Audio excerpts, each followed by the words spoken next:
Hello दोस्तों, नमस्कार। आप सभी लोगों का स्वागत है हमारे YouTube चैनल पे। दोस्तों, आज हम एक बहुत ही इम्पॉर्टेंट वीडियो लेकर आए हैं जिस पर हम LT मैथमेटिक्स 2015 का जो पेपर है उसको सॉल्व करने वाले हैं।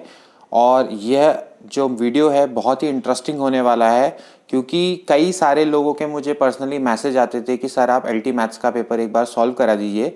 तो दोस्तों, मैंने निर्णय लिया है कि चलो थोड़ा सा अगर हम टॉपिक है उसको भी हम पढ़ते रहेंगे, साथ ही साथ हम हर संडे या हर वीकेंड्स पर हम पेपर को भी सॉल्व किया करेंगे, जिससे कि आपकी जो तैयारी है वो बहुत ही पुख्ता हो सके और आपके LT और लेक्चरर में सिलेक्शन होने के चांसेस ज़्यादा से ज़्यादा हो सके।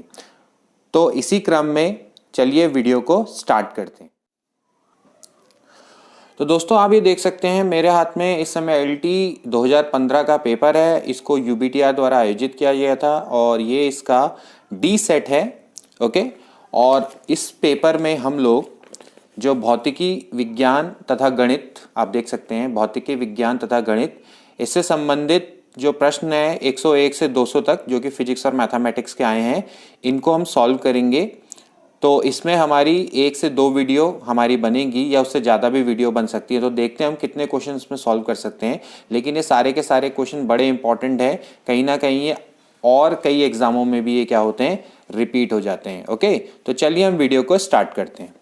तो दोस्तों, यहाँ पर देखिए पहला क्वेश्चन है कि डी ब्रॉगली तरंग दैर्ध्य अनुक्रमानुपाती होती है या de Broglie wavelength is proportional to. आपने बताना है इन चारों ऑप्शन में से कौन सा राइट है। देखिए, हम जानते हैं कि भाई प्रकाश के जो फोटोन सिद्धांत होता है उसके अनुसार आपका जो प्रत्येक जो बंडल होता है उसकी एनर्जी कितनी होती है, E इक्वल्स टू होती है आपकी h न्यू, जहां पर h होता है आपका प्लैंक कांस्टेंट क्योंकि ये नियतांक है, और न्यू का आपका क्या होता है, फ्रीक्वेंसी होती है। ठीक है ना।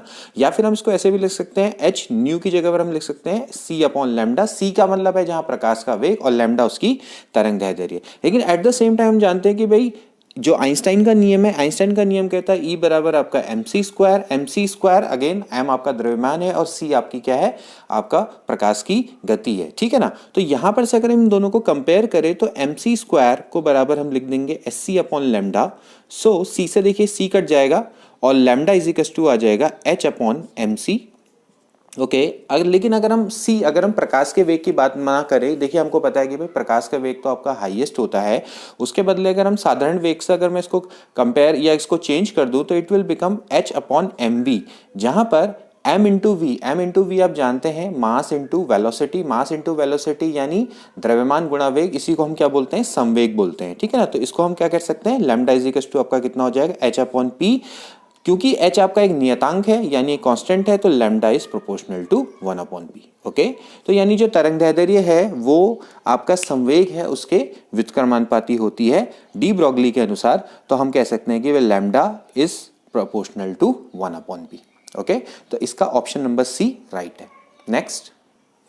नेक्स्ट क्वेश्चन है friend, the kinetic energy of electron in an orbit of radius r in hydrogen atom is where E is equals to electronic charge। यानी हाइड्रोजन परमाणु की r त्रिज्या की कक्षा में इलेक्ट्रॉन की गतिज ऊर्जा होगी। आपने उसकी गतिज ऊर्जा के बारे में बताना है। ठीक है ना। आप इसको एक फिगर से समझ सकते हैं। जैसे सपोज करिए ये आपका हाइड्रोजन परमाणु है, ठीक है ना। ये आपकी इसकी हम कह सकते हैं ये आपका इसका नाभिक है। आपको पता है कि किस तरह से नाभिक के चारों ओर इलेक्ट्रॉन घूमते हैं।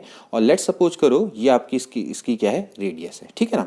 तो देखिए आप ये इसमें घूम रहा है, ठीक है ना। ये अब इस रेडियस में आप घूम रहा है, यानी वृत्ताकार पथ पे घूम रहा है, यानी सर्कुलर पथ पे घूम रहा है। ठीक है ना। लेट्स सपोज करो हम ये मान लेते हैं कि v इसका वेग है। आप इसका v कैसे निकालते हैं, वेग कैसे निकालते हैं, इस तरीके से क्या करते हैं, आप एक टेंजेंट खींचते हैं। ठीक है ना। तो आप ये देख सकते हैं कि क्योंकि ये आपका इसका नाभिक है, ठीक है ना, तो इसके नाभिक में उपस्थित जो चार्ज है वो आपका कितना होगा, E। क्योंकि आपका वैसे तो कितना होता है, Z इंटू ई होता है, लेकिन आप हाइड्रोजन नाभिक की बात करें तो उसका भी चार्ज कितना होता है, E होता है। और इसी तरह से जो आपका एटम है इस पर भी आपका कितना चार्ज है, इलेक्ट्रॉन आवेश आपको E ही दे रखा है। ठीक है ना। तो अब आप देखिए क्योंकि ये सर्कुलर पथ में घूम रहा है, तो सर्कुलर पथ में बने रहने के लिए आपको जो आपका ये सर्कुलर पथ है ये कब बना रहेगा, इसके लिए इसको बने रहने के लिए इसको अभिकेंद्रीय बल यानी हम इसको बोलते हैं सेंट्रीपिटल फोर्स की आवश्यकता होती है। ठीक है ना। लेकिन सेंट्रीपिटल फोर्स को कौन बैलेंस करेगा, इन दोनों के बीच में, क्योंकि ये दोनों आवेश हैं यानी चार्ज है, तो इनके बीच में लगने वाला इलेक्ट्रोस्टैटिक फोर्स। तो इलेक्ट्रोस्टैटिक फोर्स और जब आपका सेंट्रीपिटल फोर्स दोनों के दोनों बराबर होंगे तभी ये मोशन आपका पॉसिबल है, ठीक है ना। तो यहां पर से हम देख सकते हैं कि देखिए अगर आपको फॉर्मूले पता है तो इसको हम लिखते हैं mv स्क्वायर अपॉन आर। देखिए mv स्क्वायर अपॉन आर क्या है, mv स्क्वायर अपॉन आर है आपका सेंट्रीपिटल फोर्स यानी अभिकेंद्री बल जो इसकी वृत्तीय गति को बनाए रखना है में जरूरी है, ठीक है ना। तो m यानी इसका क्या होगा, मास होगा, द्रव्यमान, और v इसका हम देख सकते हैं इसके वेग है, और r यानी इनके बीच की डिस्टेंस, ठीक है ना। लेकिन आप इलेक्ट्रोस्टैटिक फोर्स की अगर आप बात करें तो इलेक्ट्रोस्टैटिक जो फोर्स होता है जो कि कूलाम ने दिया था वो आपका फॉर्मूला है F इज होता है 1/4 पाई एप्सिलॉन 0, ये होता है Q1 Q2 upon R square, ठीक है ना। फिजिक्स वाले इसको बहुत अच्छे से समझेंगे, मैथ्स वाले भी इसको अच्छे से समझिए। देखिए ये तो आपका कांस्टेंट है, इसकी वैल्यू होती है 9 × 10⁹ तो इसको हम K लिख लेते हैं, ठीक है ना।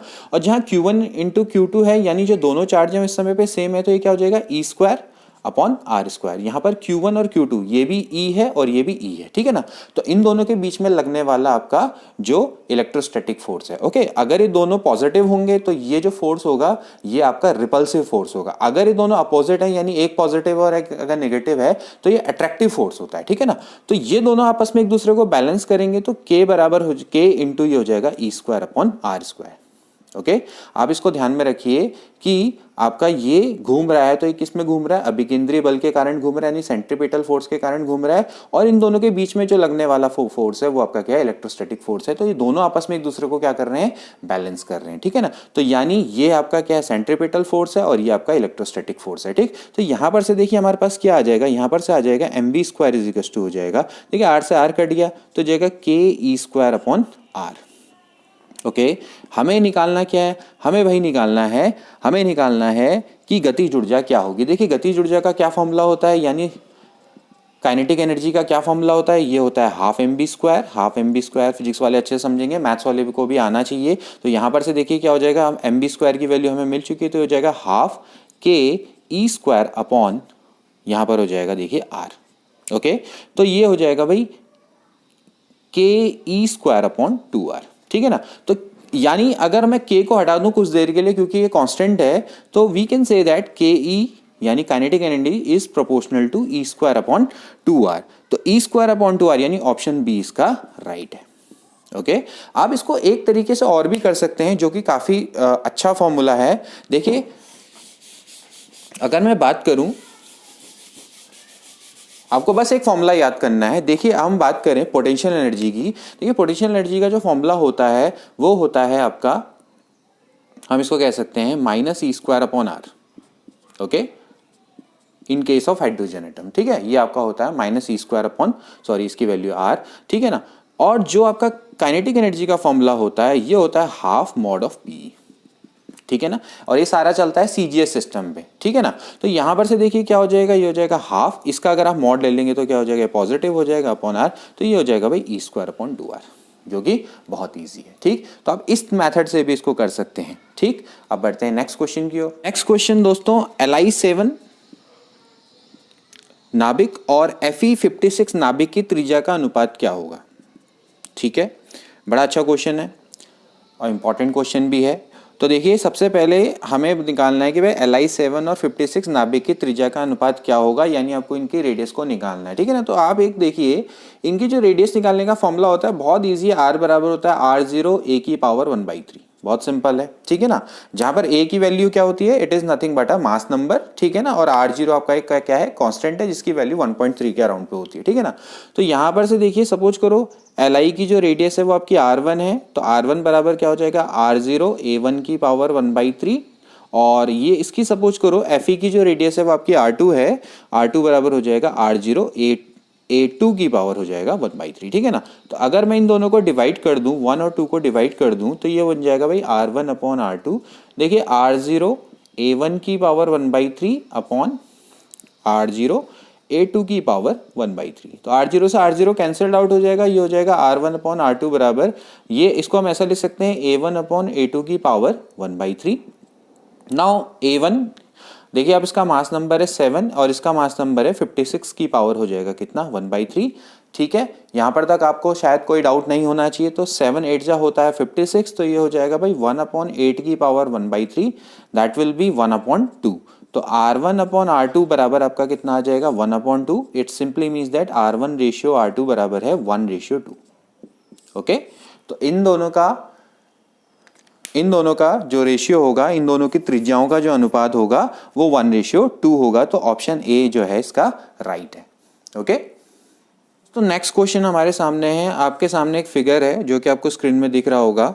आपने बताना है कि ये क्या है।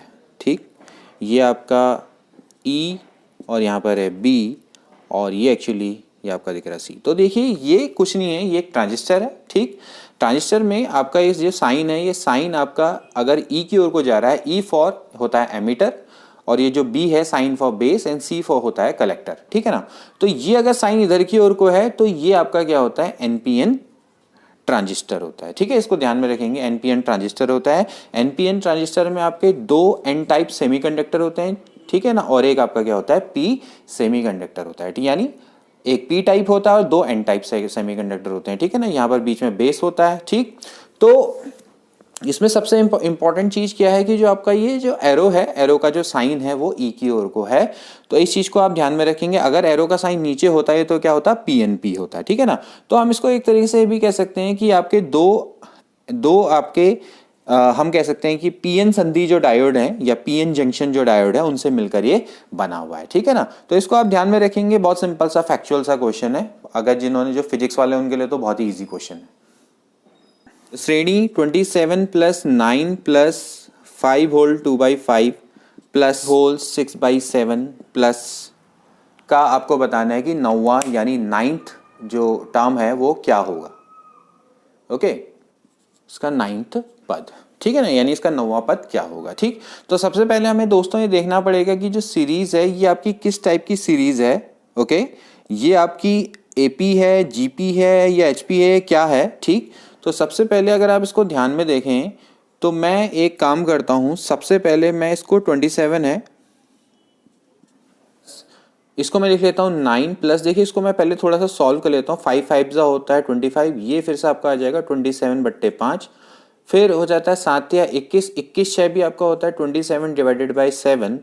इसी तरह से चलता चला जा रहा है। तो मेरे हिसाब से यहाँ पर आप इसको ऐसे लिख सकते हैं 27, देखिए 9 है, इसको मैं लिख लेता हूँ 27/3 प्लस ये हो जाएगा आपका 27/5, ये हो जाएगा 27/7, और ये चलता रहेगा। ठीक है ना, तो अगर मैं इसमें से 27 कॉमन ले लूँ तो यहाँ पर बचेगा देखिए 1 + 1/3 प्लस 1/1/5 प्लस 1/1/7, और ये चलता रहेगा। और लास्ट में जो ये टर्म आना चाहिए, जो इसका अगर हम nth टर्म की बात करेंगे तो ये होना चाहिए 1/2n-1। ठीक है ना। ठीक, तो ये आपका कितना हो गया 1/2n-1। आप देख सकते हैं, अगर आप नीचे देखें तो इनका जो बेस है, बेस तो आपका किसमें, एपी में है। ठीक है ना, 1 3 5 7, तो n बराबर अगर हम 1 रखेंगे तो यहाँ से स्टार्ट हो जाएगा। तो आपको देखिए इसका हमें निकालना है 9th टर्म। तो अगर आप इसका टी टर्म देखें तो टी जो टर्म है वो है 27/2n-1। तो अगर आपको इसका 9th टर्म निकालना है तो n की जगह पे क्या रखना पड़ेगा, 9 रखना पड़ेगा। तो ये हो जाएगा 2 × 9 - 1, तो 9 दूनी होता है 18, 18 में से 1 गया आपका कितना हो जाएगा 17। ठीक है, तो अगर आप इसको डिवाइड करेंगे 71 जा तो 1 होल 10/17। ठीक है ना, तो बहुत काफ़ी सिंपल सा क्वेश्चन है। नेक्स्ट क्वेश्चन है दोस्तों, आपको निकालना है √2 × √3, इसकी वैल्यू को फाइंड आउट करना है। ठीक है ना, तो काफ़ी सिंपल सा क्वेश्चन है, कॉम्प्लेक्स नंबर का। मैथ्स वाले इसको बहुत इजीली कर लेंगे। देखिए √2 होता है i√2, जबकि √3 होता है i√3। तो ये हो जाएगा दोस्तों i²√6। i² की वैल्यू होती है -1, तो दैट विल बी -√6। ओके, तो -√6 आपका राइट आंसर है। नेक्स्ट क्वेश्चन है, आपको रियल पार्ट निकालना है 1 + i का होल स्क्वायर अपॉन 3 - i। ठीक, तो बहुत सिंपल सा क्वेश्चन है कॉम्प्लेक्स नंबर का। आप इसको स्क्वायर खोलिए तो हो जाएगा 1 + i² + 2i upon 3 - i। 1 + i² ये 0 हो जाएगा क्योंकि i² की वैल्यू होती है -1, तो ये हो जाएगा 2i अपॉन 3 - i। अब आप इसको रेशनलाइज कर दीजिए 3 + i से, यानी इसके कॉम्प्लेक्स कंजुगेट से ऊपर नीचे मल्टीप्लाई। नाउ अब हम जानते हैं कि भाई अगर आप मल्टीप्लाई करेंगे तो ये हो जाएगा 6i प्लस 2i²। देखिए a plus I B into A minus I B होता है a² प्लस b², तो ये नीचे हो जाएगा 9 प्लस 1। ठीक है, 2i² मतलब -2 अपॉन 6i डिवाइडेड बाय हो जाएगा 10। अब आप इसको a प्लस आई बी की फॉर्म में लिखे तो हो जाएगा -2/10 दैट इज़ 1/5 -1/5, और अगला हो जाएगा भाई 3/5i। तो a प्लस आई बी, तो a होता है इसका रियल पार्ट, तो रियल पार्ट की वैल्यू है -1/5, तो इसका आंसर हो जाएगा -1/5। ओके, नेक्स्ट देखिए, नेक्स्ट क्वेश्चन है दोस्तों जो कि काफ़ी इंपॉर्टेंट है। log 7 बेस 108वें नंबर का log 7 बेस √7 फिर इंटू √7 फिर इंटू √7 है, बराबर इसकी वैल्यू को आपने फाइंड आउट करना है। तो देखिए दोस्तों, हम इसको बहुत सिंपल वे में, इसको पहले हम सिंपल वे में लिख लेते हैं ताकि हमारे लिए बहुत इजी हो जाएगा। log 7 base into log 7 base, देखिए इसको मैं ऐसा लिख सकता हूँ √7, ओके, इंटू मैं इसको लिख सकता हूँ अंडर इंटू √7, ओके, मतलब √7, और इस वाले को मैं लिख लूँगा कि 3 बार अंडर आ जाएगा, अंडर और √7। ठीक है ना दोस्तों, यहाँ पर मैंने अंडर ए इंटू बी बराबर होता है अंडर ए इंटू अंडर बी, उस फॉर्मूले का मैंने यहाँ पर उपयोग किया है। ठीक है ना, बहुत सिंपल है। तो देखिए क्या हो जाएगा, log 7 base into log 7 base, देखिए हो जाएगा 7 की पावर 1/2, ये है अंडर 7 यानी 7 की पावर 1/2 इंटू 1/2 दैट इज़ 1/4, ये हो जाएगा 7 की पावर 1/8। ठीक है ना, अब देखिए कितना ईजी है, लॉ ऑफ एक्सपोनेंट का यूज़ करिए, तो ये हो जाएगा 7 की पावर 1/2 प्लस 1/4 प्लस 1/8। ठीक, log 7 बेस 7 की पावर, आप इसमें एलसीएम लीजिए, एलसीएम इसका आ जाएगा 8। ठीक है, 2 4 जा होता है 8, 4 2 जा होता है 8, और 8 1 जा होता है 8, तो 4 + 2 + 1 दैट इज 7। तो log 7 बेस 7, और ये हो जाएगा 7/8। ठीक है, यहाँ तक कोई भी दिक्कत नहीं होनी चाहिए। ठीक है ना, अब आप देखिए log 7 बेस 7 है यहाँ पर, तो इसकी जो वैल्यू है ये क्या हो जानी चाहिए, 7/8 हो जानी चाहिए। ठीक है ना, क्योंकि एक्चुअली क्या होता है, log a base a x बराबर होता है x। ओके, तो आपने उसी फॉर्मूले का यहाँ पर उपयोग करना है। तो log 7 बेस 7 log 7 बेस 7 की पावर 7/8 यानी कितना हो जाएगा 7/8। अब यहाँ पर आपने फॉर्मूला लगाना है log m/n का। देखिए log m/n का फॉर्मूला क्या होता है, ये होता है log m minus log n, तो ये हो जाएगा log 7 base 7 minus log 7 base 8।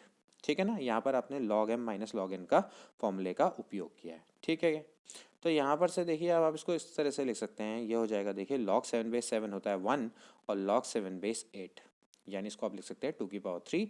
अब इसमें आप log m की पावर n का फॉर्मूला लगाइए, देखिए 3 आगे आ जाएगा, तो हो जाएगा 1 माइनस 3 log 7 बेस 2।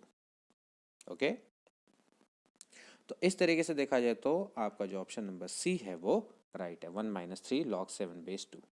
ठीक हो गया, तो यहाँ पर आप ध्यान रखिएगा, मैंने यहाँ पर किस फॉर्मूले का उपयोग किया है, इसको मैंने पहले थोड़ा सा सिंप्लीफाई कर दिया है। सिंप्लीफाई करने के लिए मैंने क्या किया है, अंडर इंटू बी बराबर होता है अंडर इंटू अंडर बी, इस फॉर्मूले का मैंने उपयोग किया है। इस फॉर्मूले की मदद से इसको सिंप्लीफाई कर दिया। ठीक है ना, तो इसको under 7 into under 7 into under 7 की फॉर्म में हम लिख सकते हैं, और उसके बाद इसको सिंपली हमने एक्सपोनेंट के फॉर्म में लिख दिया, और उसके बाद इनकी पावर को ऐड कर दिया। और फिर यहाँ पर सबसे ज़्यादा इंपॉर्टेंट जो स्टेप है log 7 बेस 7, यहाँ पर मैंने इसका उपयोग किया है। देखिए log 7 बेस 7 की पावर 7/8 है, तो इसकी जगह पर आपका कितना आ जाएगा, 7/8 आ जाएगा। और फिर यहाँ पर log 7 बेस 7/8 है, इसको मैंने log m/n की तरह से सॉल्व किया है, तो ये बन जाएगा log 7 base 7 minus log 7 base 8। ठीक है ना, log 7 बेस 7 होता है 1 और माइनस, फिर उसके बाद मैंने log 7 बेस 8 को लिख दिया 2 की पावर 3, और ये 3 आगे आ जाएगा, तो हो जाएगा 1 माइनस 3 log 7 बेस 2। ओके, तो इस तरह से आप इस क्वेश्चन को करना सीखेंगे। नेक्स्ट क्वेश्चन है दोस्तों, the number of proper subset of a set 1 2 3। आपने बताना है कि 1 2 3 के प्रॉपर सबसेट्स कितने बन सकते हैं। सपोज करो एक सेट में अगर a बराबर है 1 2 3, तो इसके प्रॉपर सबसेट कितने बनेंगे। ठीक है ना, अगर सपोज करो एक सेट में n एलिमेंट्स हैं, तो उसके सबसेट्स कितने बनते हैं, अगर आपको ध्यान हो तो ये बनते हैं 2 की पावर n। ओके तो यहाँ पर अगर सेट में 3 एलिमेंट है तो इसके नंबर ऑफ सबसेट बनेंगे 8, तो उसमें से प्रॉपर कितने होंगे 8 माइनस 1 यानी कितने हो जाएंगे 7। ओके हर सेट अपना खुद का सबसेट होता है लेकिन वो प्रॉपर नहीं होता, उसको हम इम्प्रॉपर सबसेट बोलते हैं। तो वो ही आपका इम्प्रॉपर सेट है, सबसेट है, जिसको हमने क्या कर देना है टोटल सबसेट में से माइनस कर देना है। ठीक है ना, तो यहाँ पर ए आपका इम्प्रॉपर सबसेट है, टोटल सबसेट आपके 8 है जिसमें ए भी इंक्लूड है, तो 8 में से अगर आप 1 को माइनस कर देंगे तो टोटल आपके प्रॉपर जो सबसेट है वो आ जाएंगे 7। नेक्स्ट, इसके बाद दोस्तों जो सिंबल है, ये सिंबल किसको रिप्रेजेंट करता है? बड़ा अच्छा क्वेश्चन है। देखिए दोस्तों, अगर आप ये लॉजिक गेट्स हैं इनको आप पढ़ेंगे, खासकर जो मैथ्स वाले हैं, फिजिक्स वाले तो इसको पढ़ते हैं, लेकिन बहुत अच्छा है, बहुत बढ़िया ये टॉपिक है। अगर आप इसको पढ़ेंगे आईसीएससी के बुक्स में भी आपको ये टॉपिक मिल जाएगा। तो देखिए यहाँ पर ये जो एग्जाम्पल है ये है आपका नॉर गेट का एग्जाम्पल है। जो नॉर गेट होता है वो नॉट प्लस और से मिलकर बना होता है। नॉट होता है कॉम्प्लीमेंट के लिए यूज यानी बार के लिए, और होता है प्लस के लिए यूज। ओके तो ये एक्चुअली ए प्लस बी के बार का फॉर्मूला है। ठीक है, तो यहाँ पर ये ध्यान देने वाली है कि ये देखिए जो इसका जो गेट होते हैं वो जनरली, अगर आप सिंगल गेट्स की बात करें तो 3 टाइप के होते हैं। एक होता है एंड, एक होता है और एक होता है आपका नॉट गेट। ठीक है ना, बाकी जो गेट्स होते हैं इनके कॉम्बिनेशन से बनते हैं। एंड होता है मल्टीप्लाई के लिए यूज यानी ए इंटू बी, जबकि और गेट होता है आपका ए प्लस बी के लिए, जबकि नॉट गेट होता है आपका ए के कॉम्प्लीमेंट के लिए। तो देखिए ये जो एग्जाम्पल है ये है नॉर गेट का एग्जाम्पल है, जो कि नॉट प्लस और से मिलकर बना हुआ है। तो दोस्तों इसमें आगे की जो टिप है, टिप में जो गोला है इसका बना हुआ, ये एक्चुअली नॉट को रिप्रेजेंट करता है, और जो इसके कर्व है बना हुआ वो एक्चुअली आपका और को रिप्रेजेंट करता है। ठीक है ना, तो यहाँ पर ये दोनों की यहाँ पर निशानी है, तो एक्चुअली नॉट प्लस और का एग्जाम्पल है, यानी नॉर गेट का एग्जाम्पल है, जो कि ए प्लस बी के बार से रिप्रेजेंट होता है। नेक्स्ट देखिए यहाँ पर बड़ा इंपॉर्टेंट क्वेश्चन आ गया है, आपको वी ए बी यानी पोटेंशियल डिफरेंस यानी विभवांतर पता करना है दो पॉइंटों के बीच का। आपके सामने सर्किट दिया हुआ है, इसको सर्किट को बना लेते हैं। 30 वोल्ट का आपका पूरी वोल्टेज है और आपके 10 ओम के प्रतिरोध हैं लगे हुए, हम कह सकते हैं मिक्स क्रम में, मतलब ये श्रेणी क्रम में भी लगे हुए हैं और समांतर क्रम में भी, यानी रेसिस्टेंस है वो आपके पैरेलल क्रम में भी हैं, और हम कह सकते हैं वो आपके सीरीज क्रम में भी लगे हुए हैं। तो आप देख सकते हैं कि आपको VAB यानी इन 2 पॉइंटों के बीच का आपको विभवांतर यानी पोटेंशियल डिफरेंस को अपने पता करना। पूरे सर्किट का जो वोल्टेज है वो कितना है 30 वोल्ट है। ठीक है ना, तो अब आप देखिए इसको आप सॉल्व करने से पहले आपको क्या करना पड़ेगा, करंट को निकालना पड़ेगा, क्योंकि करंट निकालना बहुत इंपॉर्टेंट है। आप जब करंट निकालेंगे उसी के मदद से आपको क्या है कि पूरे सर्किट में आपको कहाँ कहाँ पर जो वोल्टेज है वो आपका निकालना सिंपल हो जाएगा। ठीक है ना, तो सबसे पहले अगर आप देखें तो यहाँ पर जो ये दोनों 10 ओम के जो प्रतिरोध हैं ये आपस में समांतर श्रेणी में, यानी they are in a parallel, मतलब वो आपस में पैरेलल क्रम में जुड़े हुए हैं। और जबकि इन दोनों का अगर हम इक्विवेलेंस अगर रेसिस्टेंस निकालेंगे तो वो ऊपर वाले जो 10 ओम है उसके संग आपका सीरीज क्रम है। तो पहले देखिए इन दोनों का इक्विवेलेंट निकाले। सपोज करो मैं एक को R1 मान लेता हूँ, तो R1 बराबर आपका कितना हो जाएगा, इसको R2 मान लेता हूँ तो R1 है आपका 10 ओम। ओके ठीक है ना, तो इन दोनों का अगर मैं इक्विवेलेंस में को अगर मैं R' मानूँ तो हो जाएगा 1/R1 प्लस 1/R2, तो 1/10 प्लस 1/10। ओके तो यह हो जाएगा 2/10, सो R' बराबर हो जाएगा 5 ओम। ठीक है ना, तो यानी इन दोनों का इक्विवेलेंट रेसिस्टेंस आपका कितना आ गया, R' 5 ओम, जो कि ऊपर वाला उसको अगर हम R3 माने तो इसके संग वो आपका श्रेणी क्रम में यानी सीरीज क्रम में। तो इन दोनों का अगर इक्विवेलेंट रेसिस्टेंस की बात करें तो R बराबर हो जाएगा R' प्लस R3, क्योंकि दोनों के दोनों सीरीज क्रम में है, तो सीरीज क्रम में क्या हो जाएगा R बराबर R3 plus R', that is 10 plus 5। तो पूरे जो सर्किट का इक्विवेलेंस रेसिस्टेंस आ जाएगा वो कितना आ जाएगा 15 ओम, यानी 15 ओम पूरे सर्किट का प्रतिरोध है। ठीक है ना, अब आपको प्रतिरोध मिल गया और आपको पूरे सर्किट के वोल्टेज पता है, तो अब आप क्या कर सकते हैं, ओम के नियम का उपयोग करिए। जो ओम का नियम होता है वो क्या होता है, वो ये होता है कि V/I इक्वल्स टू आपका कितना होता है R। ठीक है ना, तो R आपका 10 ओम आ गया है, तो V/I इक्वल्स टू आपका कितना हो जाएगा R। ठीक है ना, तो V/I इक्वल्स टू आपका हो जाएगा R। So I equals to हो जाएगा V/R। नाउ V है आपका 30 और R आपका कितना है 15, तो ये हो जाएगा 2 एम्पियर। तो आप यहाँ पर से देख सकते हैं कि आपको सर्किट में बहने वाली धारा मिल चुकी है। तो टोटल सर्किट में जो आपके करंट है वो आपकी 2 एम्पेयर बह रही है, ठीक है ना। अब देखिए यहाँ पर से सबसे इंपॉर्टेंट जो पॉइंट है, देखिए धारा जब यहाँ पर आएगी तो यहाँ पर 2 पार्टों में बढ़ जाएगी। सपोज करो यहाँ पर I1 जाती है और यहाँ पर कितनी जाती है, I2। देखिए सबसे तो अब यहाँ पर से दोस्तों अब इस चीज़ को ध्यान में देने वाली बात है कि जो धारा है वो यहाँ पर 2 पार्टों में बढ़ जाएगी, क्योंकि यहाँ पर ये समांतर क्रम में जुड़े हुए हैं। सीरीज क्रम होता तो धारा क्या रहती, सेम रहती, ठीक है ना। तो अब आपने I2 जो धारा है वही आपके लिए इंपॉर्टेंट है, क्योंकि यहीं पर आपको क्या करना है, VAB की वैल्यू को फाइंड आउट करना है, ठीक है ना। आपको रेसिस्टेंस पता है, अगर आपको I2 मिल जाए तो आप आसानी से क्या कर सकते हो, VAB को फाइंड आउट कर सकते हो with the help of Ohm law. तो आप I1 को देखिए, I1 जो धारा है वो यहाँ पर से गुजरेगी समांतर। अब ये जो दोनों के दोनों प्रतिरोध हैं ये आपस में कौन से क्रम में, समांतर क्रम में, दे आर पैरेलल। तो जब पैरेलल होते हैं तो इन दोनों के बीच का जो पोटेंशियल है यानी विभव है वो सेम रहता है। तो यहाँ पर जो विभव है यहाँ पर के विभव के बराबर होगा। ध्यान रहे कि जो दोनों के बीच का पोटेंशियल है वो क्या रहेगा, सेम रहेगा, ठीक है ना। पैरेलल क्रम में ध्यान रहे हमेशा पोटेंशियल सेम रहता है, जबकि श्रेणी क्रम में यानी सीरीज क्रम में धारा हमेशा क्या रहती है, समान। तो यहाँ पर से देखिए क्या हो जाएगा, अगर यहाँ का पोटेंशियल V1 है और यहाँ का VAB है तो V1 बराबर क्या होगा, VAB। अब आपको पता है ओम का नियम होता है V बराबर होता है I इंटू R। यहाँ से बहने वाली धारा आपकी कितनी है, आपकी जो बहने वाली धारा है वो कितनी है, I2 है, ठीक है ना, I1 है सॉरी, और वो रेसिस्टेंस कितना है, 10। तो 10 इंटू कितना हो जाएगा, I1 बराबर हो जाएगा VAB। यहाँ पर से बहने वाली धारा आपकी कितनी है, I2, और रेसिस्टेंस कितना है, 10। तो 10 इंटू कितना हो जाएगा, I2। तो यहाँ पर से हमारा दोस्तों कंक्लूजन निकलता है कि भाई I1 बराबर हो जाएगा I2। तो यहाँ पर से हम देख सकते हैं कि जो धारा है जो 2 एम्पियर वो बराबर भागों में बढ़ जाएगी। तो यानी 1 एम्पियर और 1 एम्पियर, यानी एक सर्किट में 1 एम्पियर जाएगी और यहाँ पर भी कितनी जाएगी, 1 एम्पियर जाएगी। तो दोनों में जाने वाली जो धारा है वो बराबर है। तो अब आपके लिए बहुत ईजी हो जाता है VAB निकालना। आपको उससे बहने वाली धारा भी मिल गई है यानी करंट भी मिल गया है, और इसके अलावा उसमें जो रेसिस्टेंस है वो भी मिल चुका है। तो यानी ओम्स लॉ से क्या हो जाएगा, I2 इंटू 10, यानी जो इसमें जो आपका जो बहने वाली वोल्टेज है वो आपकी कितनी हो जाएगी, 10 वोल्ट। तो देखिए दोस्तों बहुत सिंपल सा क्वेश्चन है, थोड़ा सा मैथ्स वालों के लिए हो सकता है कि ट्रिकी हो, लेकिन अगर आपको समांतर और श्रेणी क्रम के बारे में पता है तो आप इसको बहुत इजीली आप फाइंड आउट कर सकते हैं। तो सबसे पहले इसमें हमारा काम क्या रहेगा कि इक्विवेलेंस रेसिस्टेंस निकाल लेना। इक्विवेलेंस रेसिस्टेंस से हमें टोटल बहने वाली जो करंट है वो हमें फाइंड आउट करनी है, ठीक है ना। सबसे हमारा मेन मोटो यही है।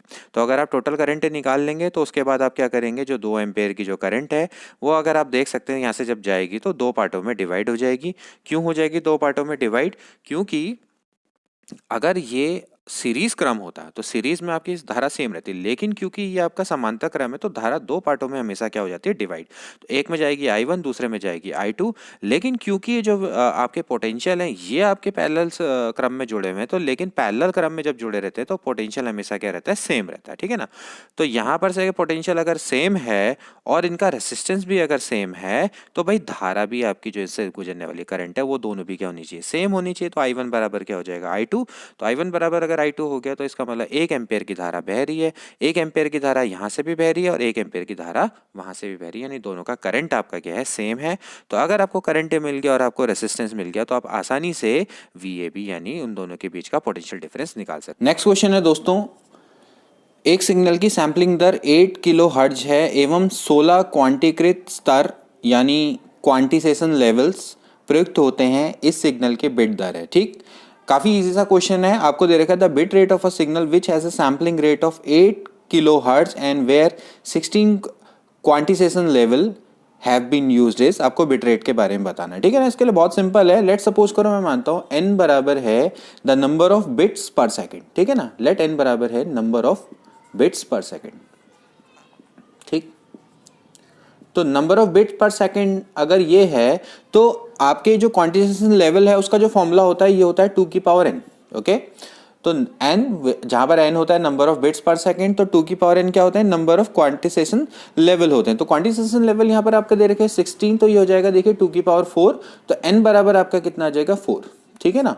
तो ये जो आपका फॉर्मूला आ गया। अब आपको क्या निकालना है, आपको निकालना है बिट रेट। तो जो बिट रेट का फॉर्मूला होता है वो ये होता है, जो बिट रेट का फॉर्मूला होता है वो होता है सैम्पलिंग रेट, ठीक है ना। सैम्पलिंग रेट इनटू एन यानी आपका कितना हो गया, नंबर ऑफ बिट्स पर सेकंड। देखिए सैम्पलिंग रेट आपको हर्ट्ज में दे रखा है, किलो हर्ट्ज में, आप इसको हर्ट्ज में कन्वर्ट करें तो ये आपका हो जाएगा 8000 इनटू एन की वैल्यू आपको दे रही 4, तो 8 चक्को होता है 32, तो 32,000 आपका क्या आ जाएगा, बिट्स पर सेकंड। बहुत सिंपल है, ठीक है ना। तो एन बराबर होता है नंबर ऑफ बिट्स पर सेकंड, आप इसको ध्यान में रखेंगे तो 2 की पावर n बराबर हो जाएगा 2 की पावर n एक्चुअली हो जाएगा नंबर ऑफ क्वांटिसेशन लेवल। जो क्वांटिसेशन लेवल है वो आपका क्या होता है, या क्वांटिसेशन लेवल जो आपका है, या हम इसको कहेंगे क्वांटीकृत स्तर, यानी 2 की पावर n बराबर आपका हो जाएगा 16, सो दैट इज n बराबर 4, द नंबर ऑफ बिट्स पर सेकंड। तो बिट रेट हो जाएगा सैम्पलिंग रेट इनटू आपका कितना हो जाएगा n। सो ये बहुत सिंपल सा क्वेश्चन है, इसका आंसर हो जाएगा 32,000 बिट पर सेकंड। नेक्स्ट क्वेश्चन है दोस्तों, focus length of a plane mirror is, यानी समतल दर्पण की फोकस दूरी कितनी होती है, ठीक है ना। आप इसको ध्यान से देखिए, सपोज करो हमारे पास एक कॉन्वेक्स मिरर है, ठीक है, या हम इसको उत्तल दर्पण भी बोल सकते हैं। देखिए जब हम इसकी बात करते हैं तो ये इसका आपका क्या होता है, पोल होता है, ठीक। तो हम इसको मानते हैं कि ये आपका एक स्फेरिकल, हम कह सकते हैं आपका एक गोलीय दर्पण है, उसका एक टुकड़ा है, ठीक है ना, ये उसका एक पार्ट है, मेजर पार्ट है, ठीक है ना। अगर इसको ऐसे ज्वाइन करेंगे तो ऐसे गोला बन जाएगा, ठीक है। तो ये जो इसका सेंटर होता है, this is known as a centre of curvature, ठीक। तो सेंटर ऑफ कर्वेचर से लेके जो पोल तक की जो डिस्टेंस होती है इसको हम बोलते हैं रेडियस ऑफ कर्वेचर, और जो आपकी फोकल जो डिस्टेंस होती है वो इसका लगभग क्या होती है, आधा होती है। ओके, इस चीज को आप ध्यान में रखेंगे, ठीक है ना। या फिर हम इसको ऐसा भी कह सकते हैं कि भाई अनंत से आने वाली जो किरणें होती है जो पैरेलल चलती हैं एक दूसरे पे, वो इसके बाद आपके रिफ्लेक्शन के बाद जहां पर आपकी डाइवर्ज होती है या मिलती है, यहाँ पर जहाँ पर आपकी इमेज बनती है, तो उसको भी हम क्या बोलते हैं, फोकस पॉइंट बोलते हैं, ठीक है ना। और उसकी पोल से लेके जो डिस्टेंस होती है वो आपकी क्या कहलाती है, फोकस दूरी कहलाती है, फोकल लेंथ कहलाती है, ठीक है ना। लेकिन जब हम बात करेंगे प्लेन मिरर की, जो प्लेन मिरर है ना, तो आप प्लेन मिरर है, इसमें कोई कर्वेचर तो है नहीं ऐसा गोल, तो हम ये मानेंगे कि भाई एक बहुत बड़े गोलीय दर्पण का ये पार्ट है, एक बहुत बड़े गोलीय दर्पण का एक पार्ट है जिसकी रेडियस ऑफ कर्वेचर आपकी क्या होगी, अनंत होगी। तो अगर उसकी रेडियस ऑफ कर्वेचर अगर अनंत है तो उसकी जो फोकस दूरी है वो भी आपकी क्या हो जाएगी, अपने आप ही अनंत हो जाएगी, ठीक है ना। आप इस चीज को ध्यान में रखिए, क्योंकि आप देखिए यहाँ पर अगर ये इस तरह से अगर ये कर्व हो गया तो डेफिनेटली कहीं ना कहीं ये मिलके क्या बन जाएगा, हम मानेंगे कि गोलीय दर्पण का एक पार्ट है, ठीक है ना। लेकिन अगर ये सीधा है तो सीधा का मतलब ये है कि ये अगर हम इसको देखें तो ये जाएगा अनंत को, ठीक है ना। तो हम ये मानेंगे कि एक बहुत बड़ा एक गोलीय दर्पण है जिसकी हम मानेंगे कि रेडियस ऑफ कर्वेचर आपकी अनंत है, ठीक है ना। तो उसकी अगर आप फोकल दूरी निकालेंगे तो वो भी क्या आएगी, अनंत आएगी, ठीक है ना। तो समतल दर्पण का जो फोकस दूरी होती है वो आपकी क्या होती है, अनंत होती है। तो infinite is a right answer. Next है, यदि L कला संबद्ध लंबाई हो तथा C प्रकाश का वेग हो तो कला संबद्ध समय होगा। L is a coherence length and C is a velocity of light, the coherent time is. बहुत सिंपल सा क्वेश्चन है, आपको पता है भाई स्पीड इज इक्वल टू होता है डिस्टेंस अपॉन टाइम, आपने उसी का फॉर्मूला लगाना है। तो टाइम इज इक्वल टू आपका क्या हो जाएगा भाई, स्पीड इज इक्वल टू अगर डिस्टेंस अपॉन टाइम है तो ये आपका हो जाना चाहिए डिस्टेंस अपॉन क्या हो जाना चाहिए, स्पीड। तो डिस्टेंस आपकी कितनी है, L है, और यहाँ पर जो स्पीड है, स्पीड आपकी कितनी है, C है। तो आपका जो कोहेरेंट टाइम हो जाएगा वो आपका क्या हो जाएगा, L अपॉन C, यानी लेंथ अपॉन आपकी वेलोसिटी, ठीक है ना। तो लेंथ अपॉन वेलोसिटी आपका क्या हो गया, टाइम हो गया भाई। स्पीड अब जो ये रिलेशन है, नॉर्मल जो बेसिक रिलेशन है वो तो चेंज होने वाला है नहीं, तो टाइम बराबर आपका क्या हो जाएगा, L अपॉन C। फ्रेंड्स आज के लिए इतना ही, मिलते हैं नेक्स्ट पार्ट में। इसके नेक्स्ट पार्ट में हम इसके बाकी बचे क्वेश्चंस को कराएंगे, देखते हैं कितने पार्टों में जो बनती है। आई होप कि क्वेश्चन आपको समझ में आएंगे। Till then take care and good bye.